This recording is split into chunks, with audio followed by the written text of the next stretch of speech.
Hello दोस्तों, भारत का एक मुख्य सांस्कृतिक प्रदेश जहां बसते हैं अनेक धर्म के लोग। आज हम इस वीडियो में ऐसे ही एक धर्म सतनाम धर्म का धर्म चिन्ह के बारे में बात करेंगे। यह धर्म प्रतीक गिरौदपुरी जैतखाम के नाम से प्रसिद्ध है। वीडियो शुरू करने से पहले हम आपको बता दें, अगर आप छत्तीसगढ़ के सभी जिले के बारे में वीडियो देखना चाहते हैं तो लिंक डिस्क्रिप्शन में दिया है, जाकर देख सकते हैं। दोस्तों, गिरौदपुरी धाम बलौदाबाजार से लगभग 40 किलोमीटर की दूरी पर तथा बिलासपुर शहर से लगभग 80 किलोमीटर की दूरी पर महानदी और जोक नदी के संगम स्थल पर स्थित है।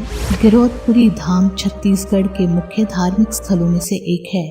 वास्तव में ये एक स्तंभ है जिसे एक विशाल सत्य का प्रतीक के रूप में माना जाता है। इस संत को सतनाम धर्म के लोगों द्वारा विशेष रूप से पूजा जाता है। सतनाम धर्म को आम बोलचाल की भाषा में सतनामी जाति के रूप में जाना जाता है। इस छोटे से गांव गिरौदपुरी में माना जाता है कि गुरु घासीदास का जन्म 18 दिसंबर 1756 को हुआ था। गुरु घासीदास जी सतनाम धर्म के लिए एक विशेष दिव्य पुरुष के रूप में सामने आए। इनके ही जन्मदिन के शुभ अवसर पर प्रतिवर्ष 18 दिसंबर को गुरु घासीदास जयंती मनाई जाती है। ये धर्म प्रतीक चिन्ह प्रदेश की राजधानी से लगभग 145 से 150 किलोमीटर की दूरी पर गिरौदपुरी नामक ग्राम में स्थित है। गिरौदपुरी को बाबा गुरु घासीदास के जन्म स्थल के रूप में जाना जाता है और ये सतनाम धर्म का प्रतीक चिन्ह है। जैतखाम गुरु घासीदास के जन्म स्थल पर बाबा के स्मृति चिन्ह के रूप में बनवाया गया है। जैसा कि हमने पहले बताया था कि इसे गुरु घासीदास के जन्म स्थान पर बनाया गया है। गुरु घासीदास को सतनाम धर्म के प्रवर्तक के रूप में जाना जाता है और पूरे छत्तीसगढ़ में सतनाम धर्म के लोगों द्वारा गुरु घासीदास को धर्म गुरु के रूप में माना जाता है। गिरौदपुरी जैतखाम का डिजाइन वास्तुकला का बेजोड़ नमूना है। ये एक विशाल स्थान है। इसकी छत तक पहुंचने के लिए 2 द्वार बनाए गए हैं। प्रत्येक द्वार पर छत तक जाने के लिए 435 सीढ़ियां बनाई गई है। इस दोनों सीढ़ियों की विशेष बात यह है कि ये दोनों अलग अलग है, लेकिन इन सीढ़ियों के अलग अलग होने के बावजूद ये दोनों एक दूसरे के ऊपर दिखाई देते हैं। इन सीढ़ियों के एक साथ दिखने के बावजूद भी इन सीढ़ियों पर लोगों का मिलन ऊपर छत पर ही संभव हो पाता है। आपको बता दें कि इस तरह का डिजाइन इससे पहले जंतर मंतर जयपुर और लखनऊ की भूल भुलैया में भी बनवाया गया था। इस जैतखाम में ऊपर छत तक पहुंचने के लिए 2 लिफ्ट भी बनवाया गया है।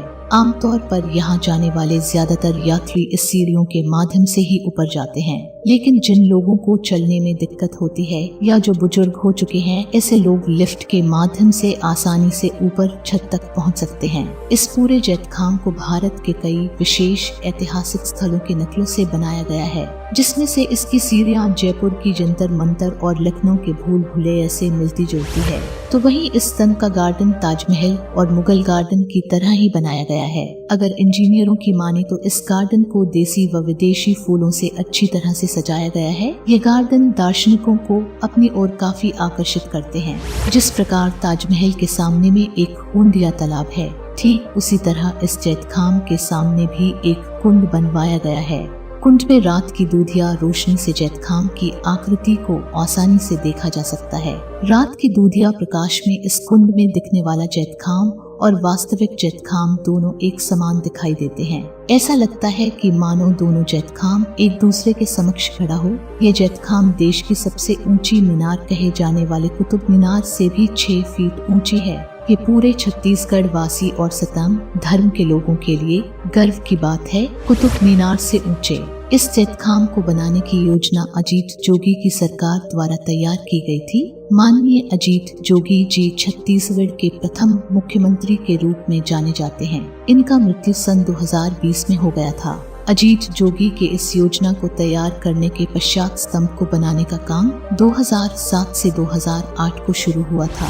इस स्तंभ को बनाने में लगभग 50 करोड़ से भी अधिक की लागत आई थी। इसकी ऊंचाई लगभग 77 मीटर है, जबकि कुतुब मीनार की ऊंचाई 72.5 मीटर है। इन दोनों की ऊंचाई में कुल 6 फीट का अंतर है और ये अंतर छत्तीसगढ़ को गौरवान्वित करती हुई नजर आती है। यह स्तंभ चारों ओर से 7 खंभों पर खड़ा है।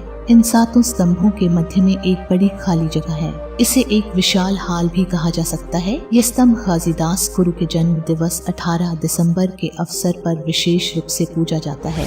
दोस्तों, गिरौदपुरी धाम तक पहुंचने के लिए आप सड़क, रेल मार्ग तथा हवाई मार्ग से पहुंच सकते हैं। बात करें सड़क मार्ग की तो सड़क मार्ग से गिरौदपुरी तक पहुंचने के लिए आपको बिलासपुर और रायपुर जैसे बड़े शहरों से रोजाना चलने वाली बसें मिल जाएंगे।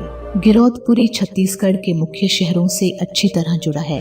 वही ट्रेन द्वारा गिरौदपुरी धाम में आने के लिए भाटापारा, रायपुर, बिलासपुर और महासमुंद रेलवे स्टेशन हैं। यहाँ पहुँचने के बाद सड़क मार्ग से कोई भी गिरौदपुरी धाम तक पहुँच सकता है। आपको सबसे नजदीकी का railway station Bhatapara railway station पड़ेगा। आप यहाँ से गिरौदपुरी तक बस या टैक्सी के माध्यम से आसानी से पहुँच सकते हैं। दोस्तों, हवाई जहाज द्वारा अगर आप गिरौदपुरी धाम हवाई मार्ग से जाना चाहते हैं तो आपको यहाँ से सबसे नजदीक का हवाई अड्डा रायपुर में मिलेगा। रायपुर हवाई अड्डा से गिरौदपुरी की दूरी लगभग 145 किलोमीटर की है। रायपुर से आप बस या टैक्सी के माध्यम से आसानी से गिरौदपुरी तक पहुँच सकते हैं। तो दोस्तों, गिरौदपुरी धाम आपको कैसा लगा हमें कमेंट करके जरूर बताएं। साथ ही वीडियो अच्छा लगा हो तो वीडियो को लाइक और शेयर जरूर करें। धन्यवाद।